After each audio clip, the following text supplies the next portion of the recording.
I jinxed it. John Triffin jinxed it. You probably jinxed it at home. The White Sox were up 5-0, and they should have swept the Angels. They didn't, and now we're all sad. Let's talk about it here on the CHGO White Sox postgame show.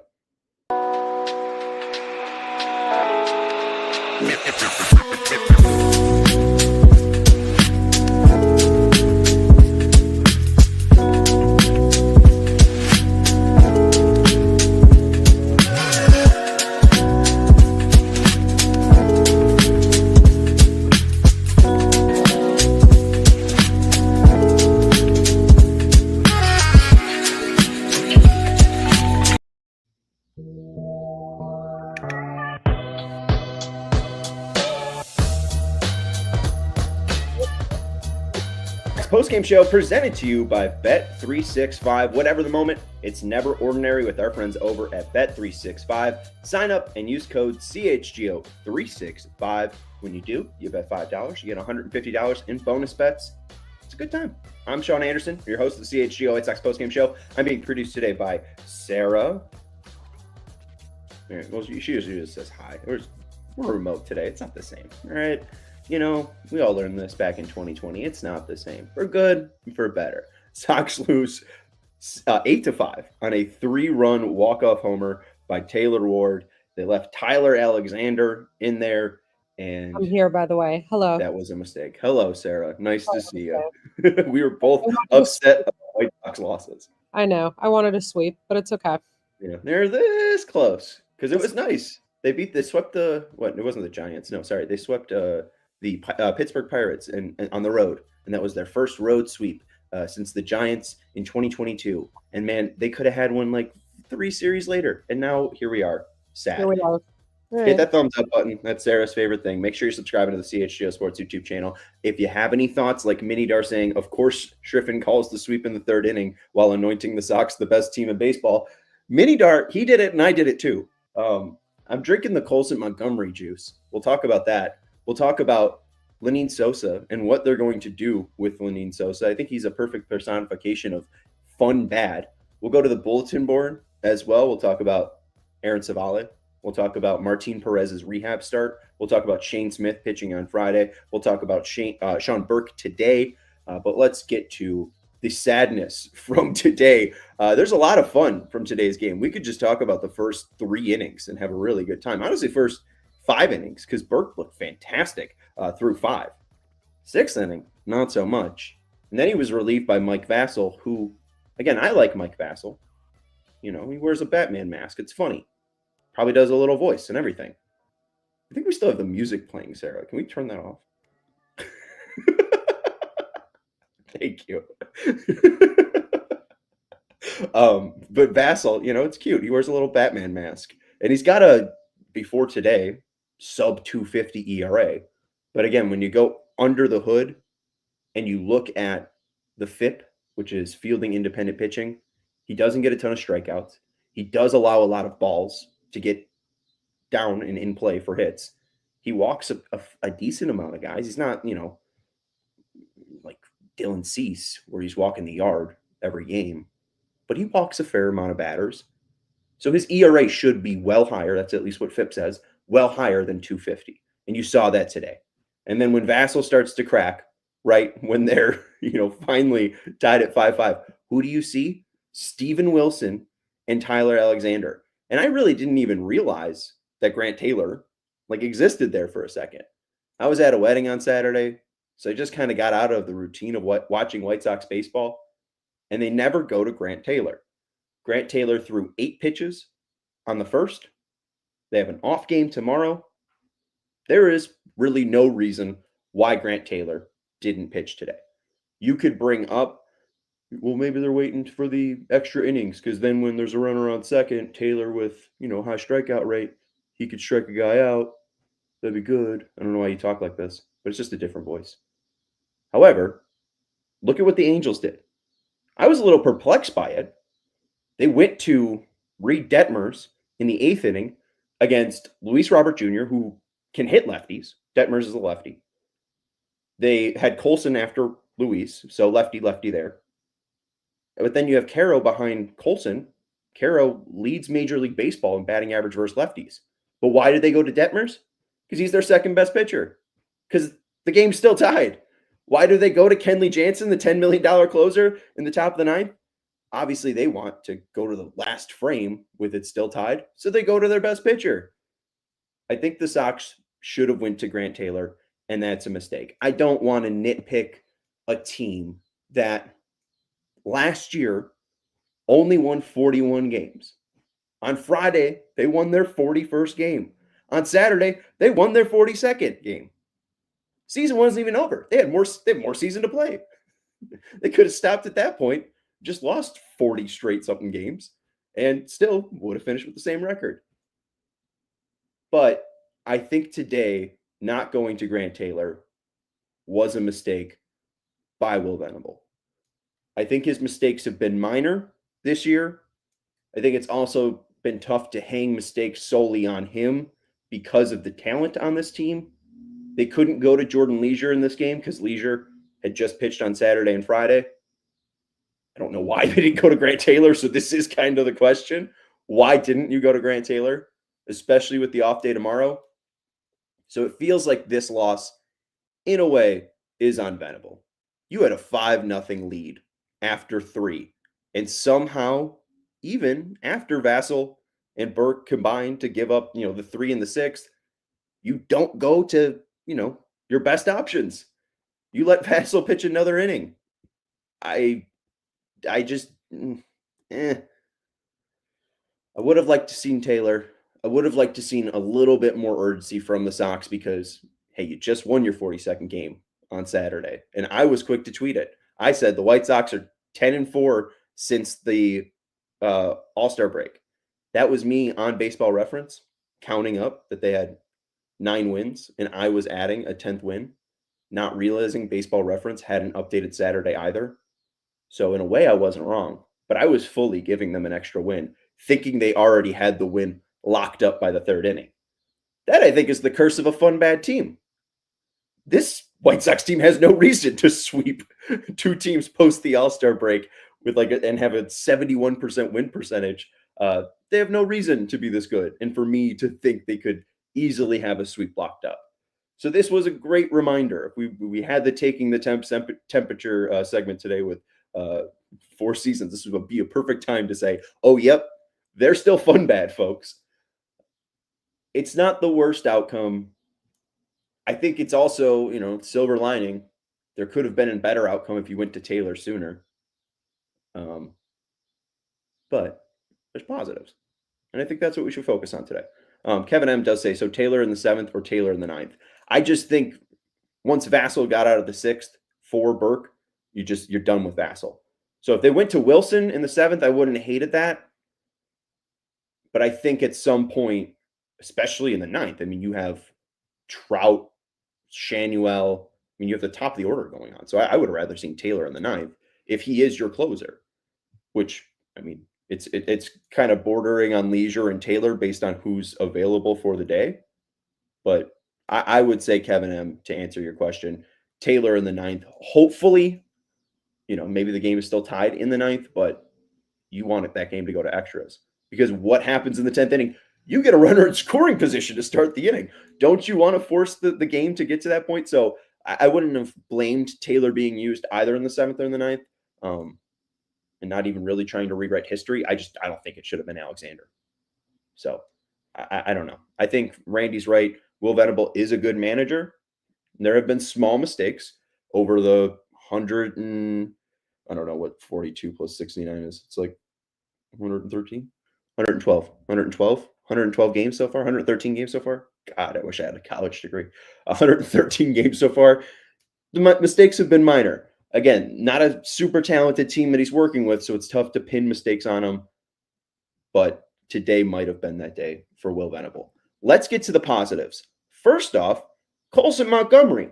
I wish I could swear. Holy crap. Colson Montgomery has done something since 2021 that Luis Robert Jr., Jose Abreu, and Yasmani Grandal have done. So this is Colson, Luis twice in 2023, Abreu in 2021, and Grandal in 2021.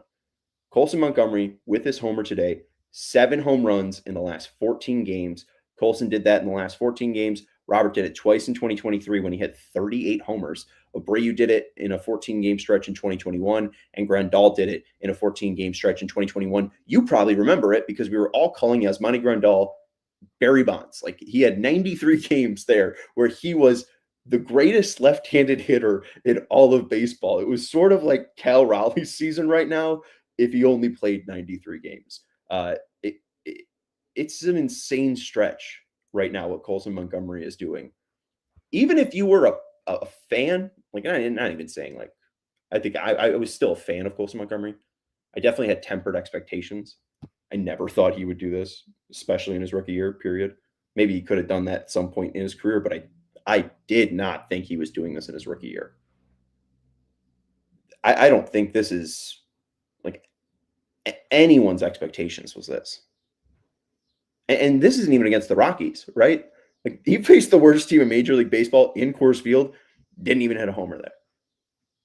I have been so impressed with him over, the first couple games that we've even gotten introduced to him. There hasn't been a point where I've been upset with his play.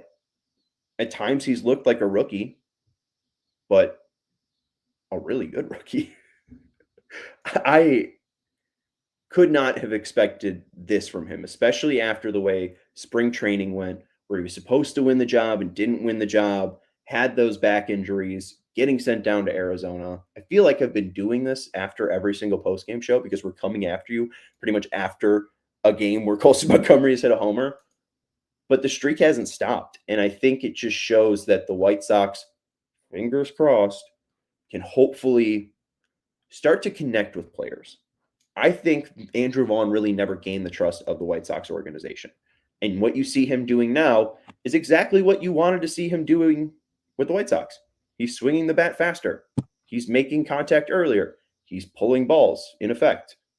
Cool. That's what most baseball players do, right? But Colson, it seemed like he has trust, or has put his trust into Chris Getz, into Ryan Fuller, into Santos, AAA manager, into Will Venable.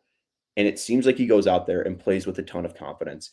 And it's great to see a young player that has gone through the ups and downs that he has and still come out the other side this potent. I mean, this has just been insane. Sox Optimist, I never know how to say that on X, Twitter, said his nickname is the Big Smooth. Sarah, if you don't mind favoriting some comments on people reacting to the nickname Colson the Big Smooth Montgomery, yes or no on that nickname? I don't like it, but also sometimes guys just have like 8 nicknames.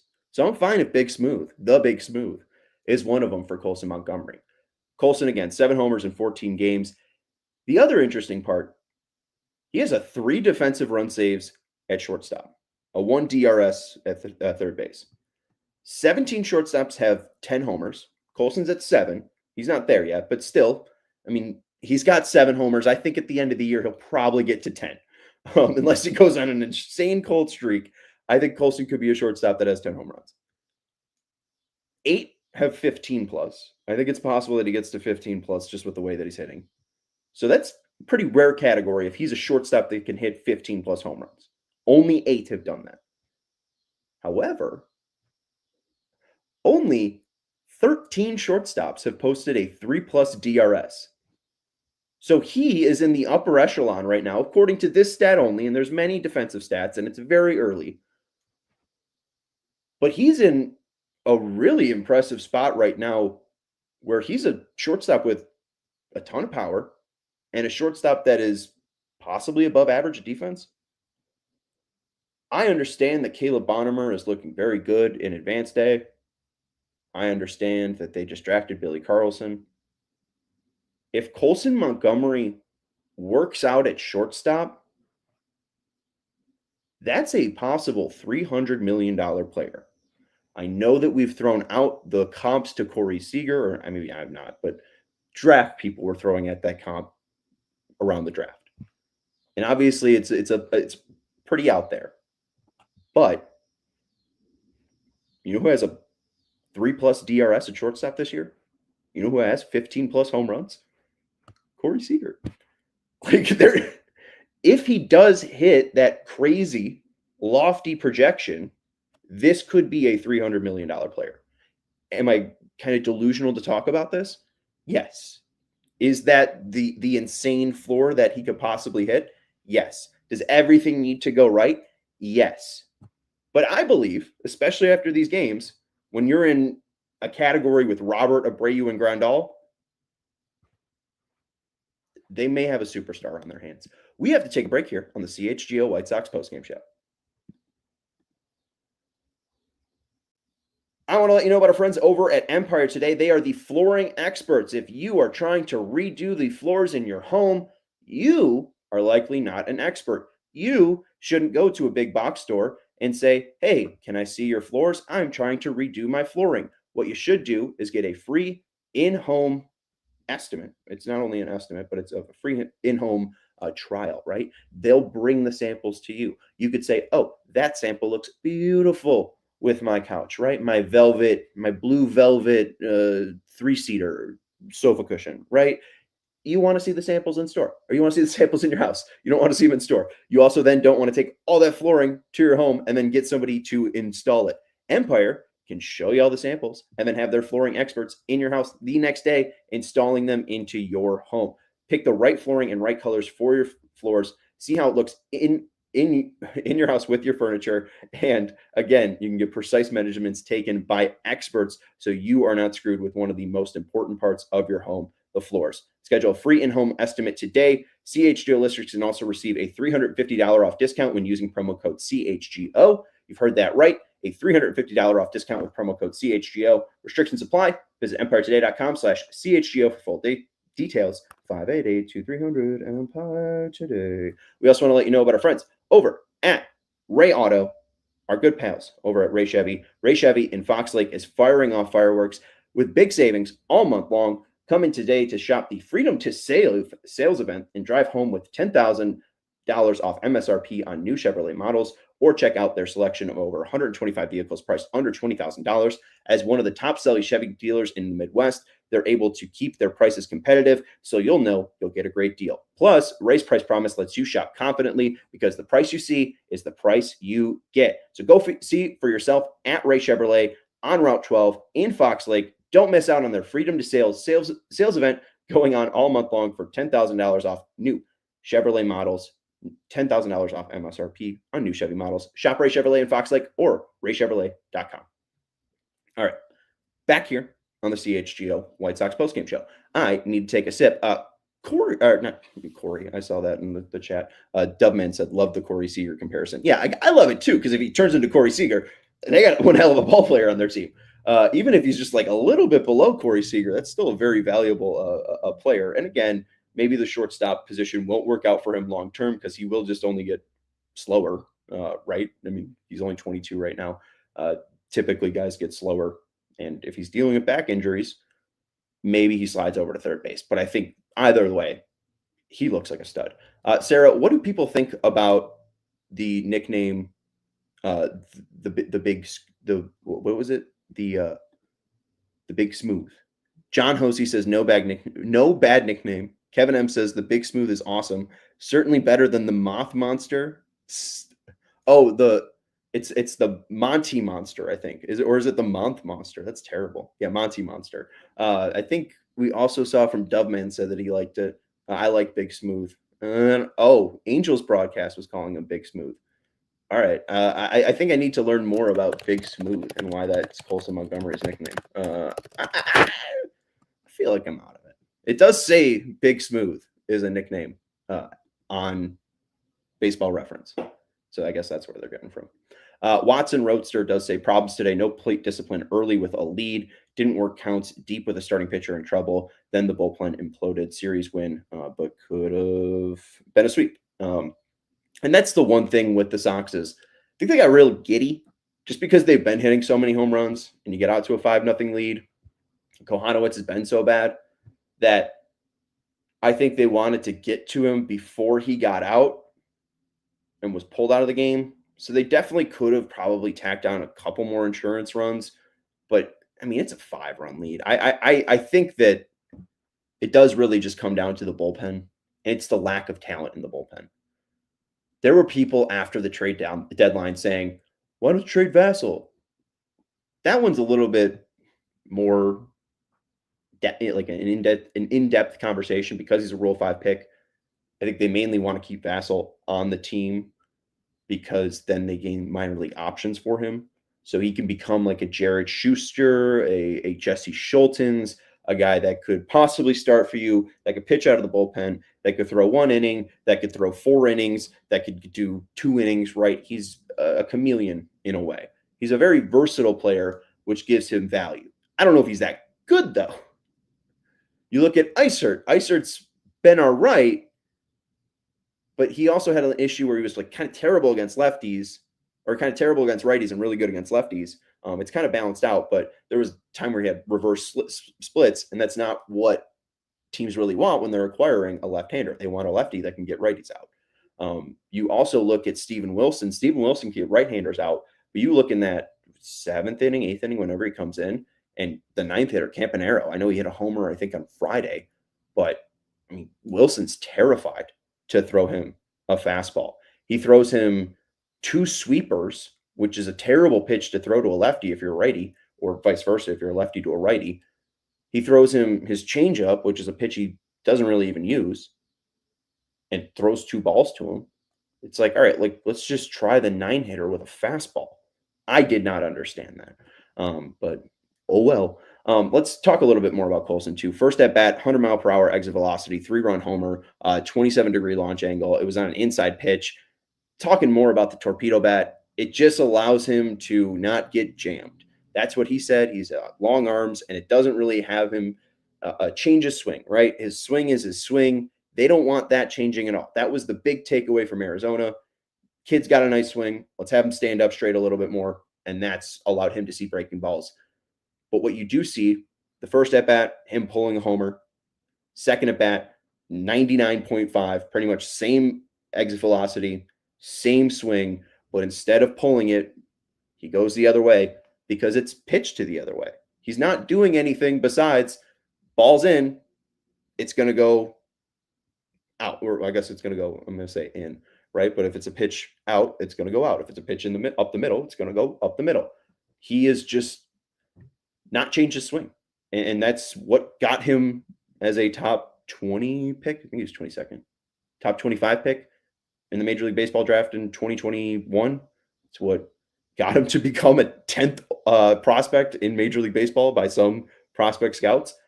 And that's what has allowed him to hit 7 homers in 14 games. It has just been thrilling to watch a player of his caliber show this at the White Sox level. I do not remember a hitter that has done this. And the fact that he's a prep hitter, he was the last prep bat taken since Courtney Hawkins in 2012. And Courtney Hawkins was a punchline for years about the White Sox organization. And the fact that they can have a prep hitter coming up to the major leagues and within 30 games, he's doing stuff like this, I'm just excited. I get to go to like family events like a wedding. And people are like, oh, White Sox, pretty nice. I'm like, yep, Pope and Colson Montgomery. It's not, we're terrible. This is the worst year of my life, right? Like, no, this is, I don't want to say prime time to be a White Sox fan, but it's better. There's hope, and you could sell hope, folks. And I'm not even saying that in like a CHGO way. It's more like at the end of the day, I'm gonna be a White Sox fan. I'm not gonna take it to the extreme where I'd be like buried in a White Sox uniform or anything like that. But I'm just really happy to see some White Sox wins go on the board. And Colson, even though they lose today, it's a win. This was not a top 10 pick. They took a chance finally on a prep kid, and a prep kid has made it to the major leagues, and he doesn't look stupid. This is fun, folks. This is cool. I'm cool with this. Mini Dar says Montgomery is an example of board in the minors. I don't think you're wrong, but also that's not the mindset I think a 20-something-year-old should have. And I'm glad that, again, what he said that he took away from Arizona was confidence. So I think maybe if he was bored last year in AAA, and that's why his numbers were a little bit down, I think that reset in May really flipped him. Doveman says, if Montgomery is Corey Seager, I could play that for a second. Why not? If he is Corey Seager, Leonard, I think on Twitter, maybe it was, I think it was Leonard, mentioned that this would be the first $100 million White Sox player.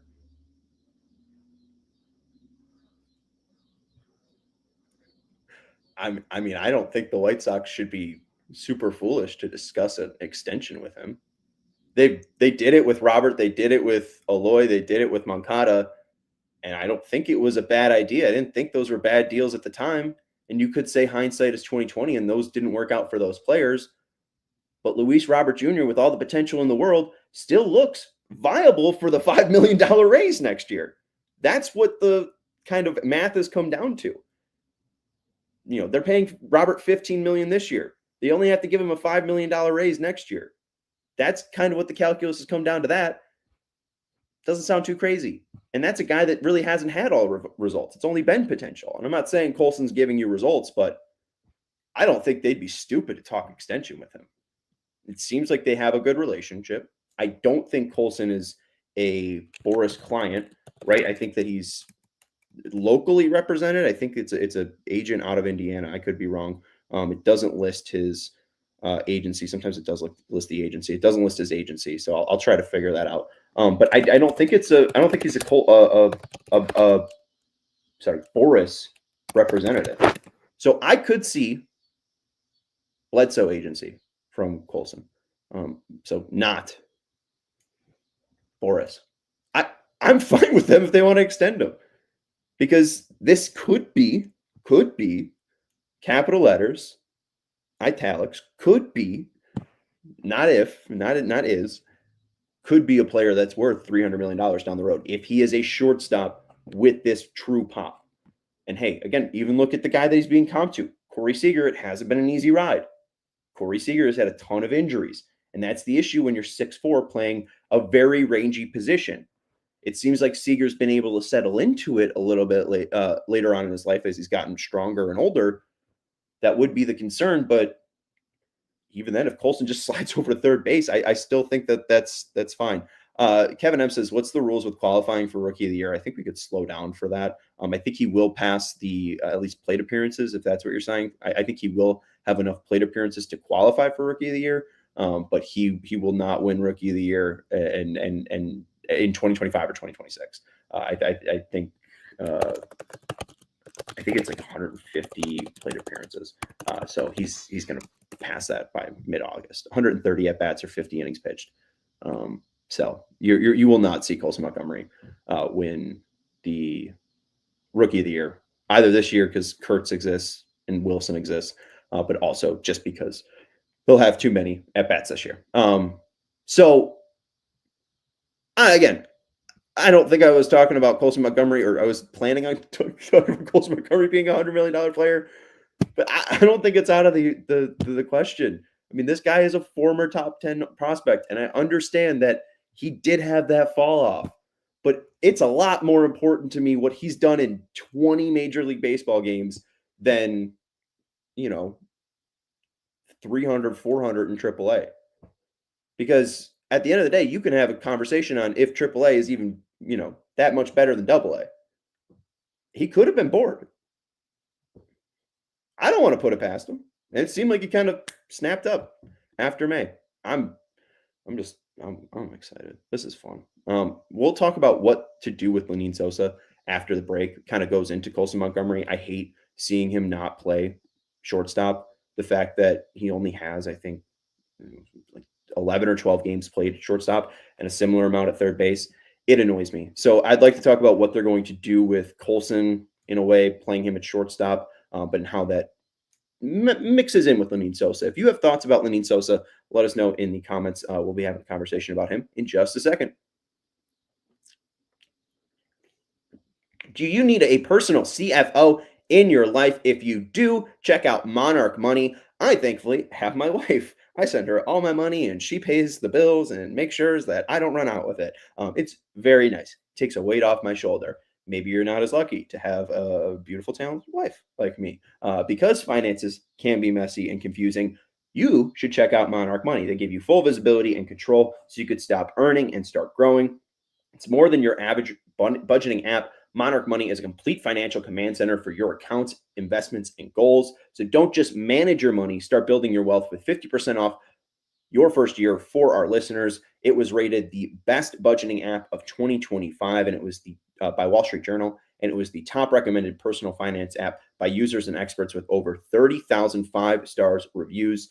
Financial stress is one of the top reasons relationships fall apart. Monarch Money makes conversations even easier. You could track shared individual accounts, set up goals together, and keep money check-ins and drama free. So check out Monarch Money. Get control of your overall finances with Monarch Money. Use code CHGO at Monarch Money in your browser for half off your first year. That's 50% off your first year at Monarch Money with code CHGO. We also want to let you know about our friends over at Ownwell. Good double duo here because they get to save you money. Overpaying for property taxes is something far too many Cook County residents are doing, and you don't have to be one of them. My mom, for as long as she's been a homeowner, I think it's been now 15 years, has complained about her Cook County property taxes, and I've been able to set her up with Ownwell. In Cook County, appeal windows vary by township, close up rapidly, and are very difficult to win. You can let Ownwell's experts ensure you're prepared for when it counts. You can sign up in under 3 minutes, and their team of local experts and cutting-edge technology can start saving you money with no upfront costs. So check out our friends over at Ownwell. In Ownwell, Cook County has a 25% contingent fee, meaning you only pay if your property taxes are reduced, and 86% of Ownwell customers receive a reduction. There's no upfront costs, savings, or fees guarantees, and they only pay if you save. Ownwell has an average savings of $1,102. So save money on your Cook County property taxes with Ownwell. Save up in less than 3 minutes and sign up in less than 3 minutes and start your appeal today at ownwell.com/cook. That's ownwell.com/cook. Back here on the CHGO White Sox podcast, presented to you by Bet365. Whatever the moment, it is never ordinary. If you do have thoughts, let us know in the comments. Sarah, anything popping up? We got Southside Sox saying, we just need to keep this core and let them rock, just continue to build that chemistry. That's part of it. I mean, there was an interesting quote on from Getz on 2026 talking about, they might be aggressive in adding. I don't know if that's reality, but if you do see Benny as a full-time DH, you can add it in left field. They don't really have a left fielder. Talkman is a viability, or Postman in left or right, but they had Slater as his tag team duo to battle the right-handed side of the platoon. So I wouldn't be surprised if they bought a right-handed bat to platoon with Talkman. I think Luis Robert Jr. is your center fielder, and that's really exciting. You look at left field, and I feel like there's a hole if Benny's there, if Benny's at least a DH. So I think they could add I think they can add in left field, and I think they can add at first base if they were to add. You may be saying, hey, that's a little out of hand, but I don't really think that there's a threat in the AL Central. If Chris Getz wants to take his time and still take 2026 as a development year, I'm fine with that. I think it's a great sign that they do want to, they're not afraid to give Luis Robert Jr. that $5 million raise. But I think that the core won't be broken up. I think they want to get more answers. And I think that's what 2026 will be about. Is Chase Mydroth legit? Is Miguel Vargas legit? Is Colson Montgomery a shortstop? Can we viably keep Teal and Carroll on the roster? They have a good nucleus, but I don't know if it's the full nucleus that we will end up seeing down the road. And then Doveman says, as much as I want to win games, I repeat that number one pick in the 2026 draft is crucial. Let's take a look at that real quick, and then we'll talk about Sosa. John Hosey's asking also as well, does Sosa have any trade value? I mean, no. I think he's out of options, so there's no way to send him down. And he just relies so much on contact. We'll talk about that in a second when we get to Lenyn, but yeah, he's out of options. So I don't think he has much trade value, and that's why the White Sox kept him around, because they're not good enough to scoff their nose at Sosa, but they're not bad enough. Wait, Yeah, they're not bad enough to cut him.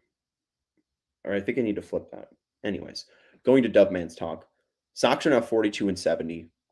The team that is in second for the number one pick, or at least to have the best odds. So the White Sox have the best odds at the number one pick, 42-70. Their odds 25.74%. Atlanta is in second with a 47-63 record. They have a 20.6% chance to get the number one pick.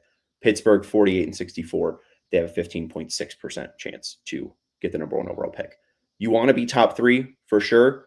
Obviously, number one gets you that extra boost.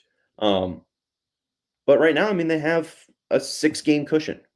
So, I mean, they could still, likely go on a 6-game win streak. And I think Atlanta probably wins a game in that run, right? So they still have a 1-game differential. So they're in a fun spot where like losing doesn't kill them. And if they do kind of do what they do right now, or at least even at a slower pace where they're maybe like 1 game over 500, I think they had such a bad first half that you shouldn't worry too much. They're not competing with the Rockies. And John's bringing up Washington. They're not competing with the Rockies. They're not competing with the Nationals. They're not competing with the Angels. They're not competing with St. Louis. Those 4 teams are barred from getting a top 10 pick. Colorado and Washington are really the only ones with records bad enough to truly be in that competition. Both of those teams would be above Atlanta, but because they've had back-to-back top 6 picks, they cannot have a top 6 pick in 2026. So there you go. Dubman brings up Mydroth over Curtis Mead. All right, we'll talk about Curtis Mead in a second. Let's get into Sosa. What to do with Lenyn Sosa? I tweeted out something on, I guess it was Friday, because that's when he hits his home run. But I tweeted out that Lenyn Sosa is a really good personification of fun bad. He isn't a good defender. He isn't a good base runner. He's fine enough to get by with his bat. And someone says, well, he leads the team in batting average and slugging percentage. I don't even know if he does lead in slugging percentage, but I think the only reason he leads the team in slugging percentage is because there's only 4 players qualified. So yes, he does have a higher slugging percentage than Mydroth, Robert, and Benny. But if you had to bet in 2026 who would have a higher slugging percentage, I think I'd probably put my money on Robert and Benny over Sosa. And even then, the White Sox are 29th in batting average and 29th in slugging percentage. It's not that impressive that Lenyn Sosa leads this team in those categories. They are the worst team in those categories. They don't have anyone good in those categories. He's not leading them in like every hitting stat. He's leading them in batting average and slugging. The issue with him is if his contact rate slips even a hair, he's screwed. Lenyn Sosa is a qualified hitter. In Major League Baseball, do you know where Lenyn Sosa ranks in walk rate? Lenyn Sosa is the worst in Major League Baseball in walk rate. That dude has a 2-point-something walk rate. The guy who's second has a 4-something. He's got even a pretty decent gap between him and second. No one else does it like Lenyn Sosa, which doesn't tell me like, oh, he's a unique unicorn. No, that tells me that typically contact rates are pretty variable. They're pretty ever-changing. I think also with this team and their record, with Lenyn Sosa batting not even in the top third, he did bat second today, but typically he hasn't been batting in the top 3. I don't think there's much of a game plan against Lenyn Sosa. The homer he hits anyways off Anderson, it's a nice piece of hitting. Good on him to go up the ladder and chase a fastball. He hit a fastball like 5 inches above the zone. It's not even like a good pitch he's swinging at. I don't think that this is viable. He's 5th in weighted on base average. He's at 321. Caro's just a hair above him at 322. But you can even see the jump between where Sosa and Caro are at to where Montgomery, Teal, and Tauchman are at. Montgomery's at 344. Teal's at 347. Tauchman's at 367. Kind of shows you the importance of walking and getting on base. Montgomery's batting average is, I think, 20 points less than Sosa, but they have the same on base percentage. Batting average does not matter if you also can't get on base. I don't think that this is a guy that they're really going to be missing out on. People have brought up him at second base and outs above average. He is 0 outs above average at second base, which means he's like, kind of Um, but when you look at defensive run saved, he's a -7. And he was a -4 the year before that. He was a -3 the year before that. Lenyn Sosa has never been good at second base. He does not have a defensive position. They are forced with Miguel Vargas's injury to put him back at first base. Some people are upset that Curtis Mead wasn't in the lineup today. I think it's mainly because he had to travel from Durham to Charlotte to LA. I don't think Curtis Mead has the stamina to play in a game today. I think it's possible that you see Baldwin or Mead at third base and Sosa playing first base 2 out of these 3 games against Seattle. But there is going to be a point where they truly have to make a decision on Lenyn Sosa. I don't think he's a viable major leaguer. I don't think that he is, or at least the talent around him has forced the issue enough. I don't think they like Tim Elko. I think they're also fine just keeping Tim Elko in AAA until next year. And if Sosa doesn't make it, Elko could be a backup plan.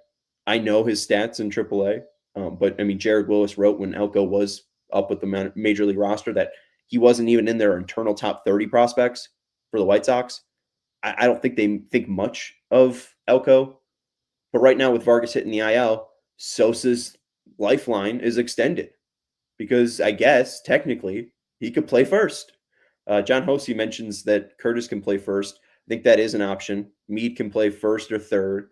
I think that, people bring up that he can play second as well, but I don't think that will be an option for Mead. I think if they're going to have a second baseman, it will be Mydroth or Sosa. Rojas was in there today.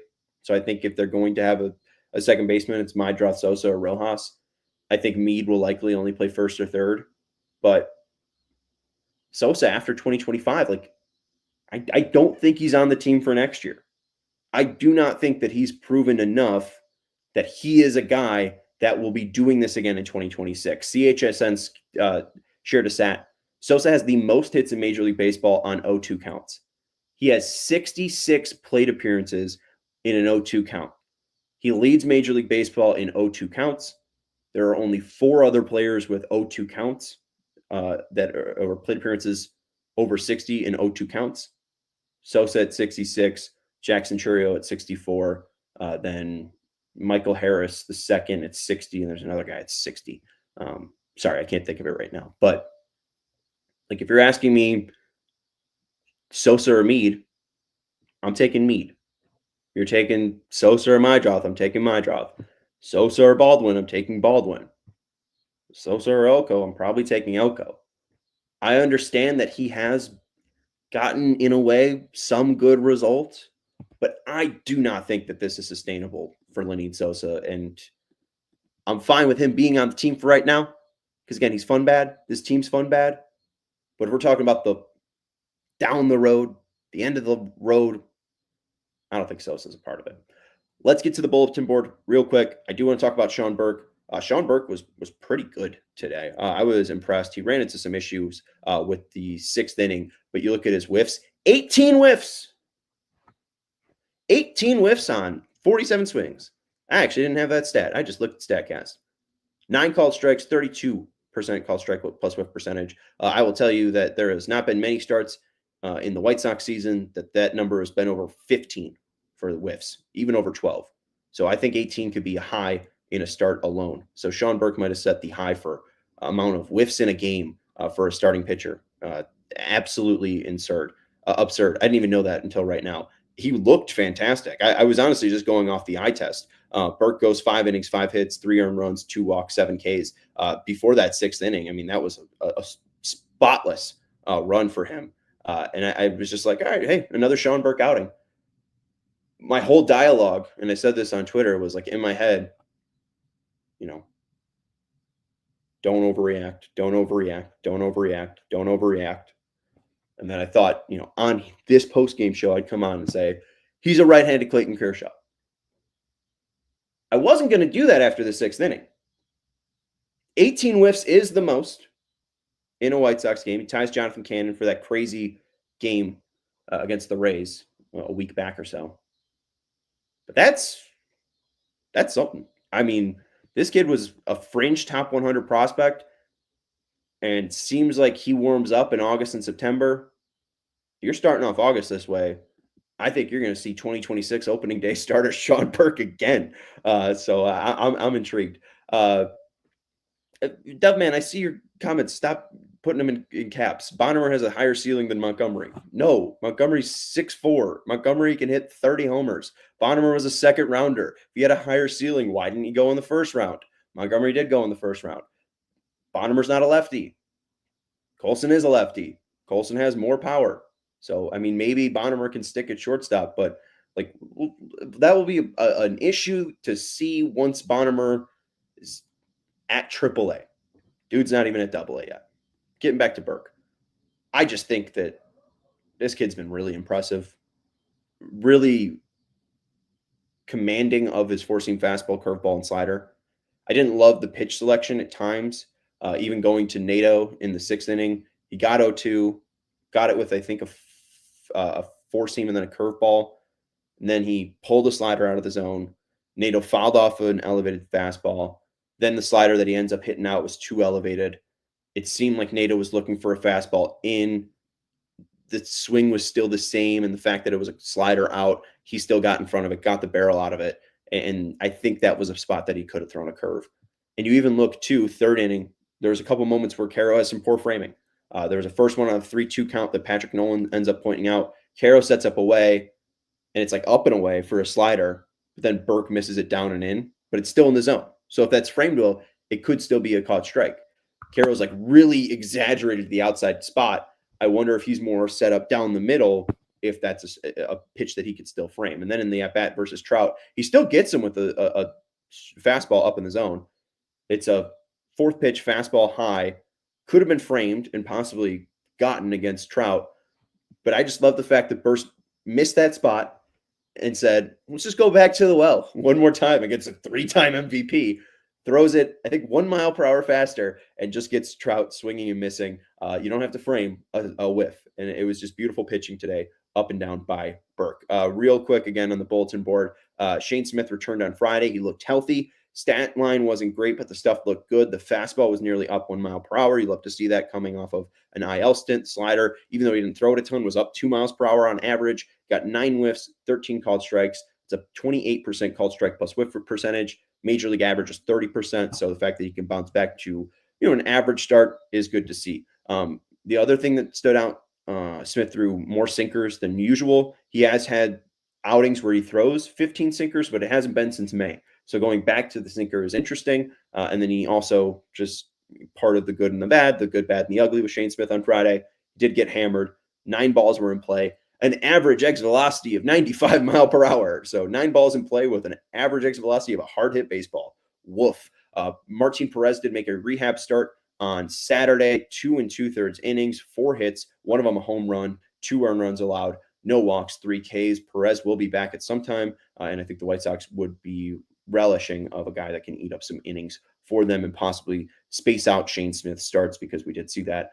There were some times where he got 6 days of rest. I think that the Sox could want to go back to that for Shane Smith to get him to the end of the year. Finally, Aaron Civale had a velocity improvement, and the Sox had a 1-hit shutout of the Angels on Saturday. Very impressive to see per Opta stats, OPTA.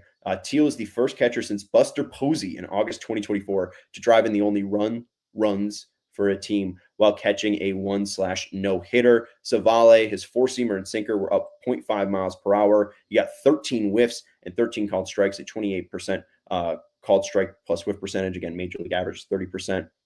He also induced a ton of weak contact, 12 balls in play, an average exit velocity of 80 miles per hour. So a really, really, really good starting for Civale. No major worries there that he wasn't dealt. I think it was mainly salary related.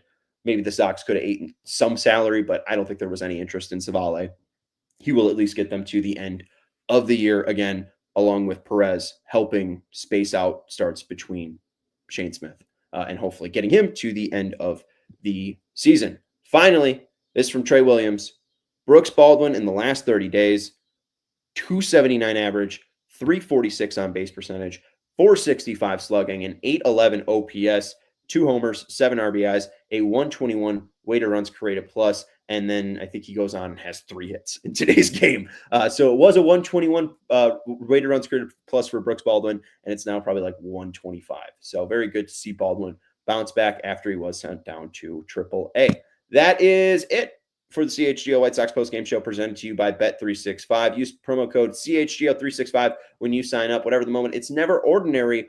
Bet $5 and get $150 in bonus bets when you sign up using our code CHGO365. I'm Sean Anderson, your host of CHGO White Sox postgame show. Thank you to Sarah Victor for producing this show. I don't know why I said it with that much emphasis, but thank you, Sarah, for producing the show. Appreciate everyone hanging out with us, and make sure you hit that thumbs up button. We will talk to you on Tuesday. Tuesday's our next show, I think. No, they have we're not going to do any of the West Coast post-game shows. Sox off day on Tuesday, though, at 12 p.m. And then on Thursday, to recap the Mariners post-game or the Mariners season on Thursday, we'll have a post-game show for that Sox game at 3:10. And then there'll be a post-game on Sunday. Goodbye. We all silly like the mayor.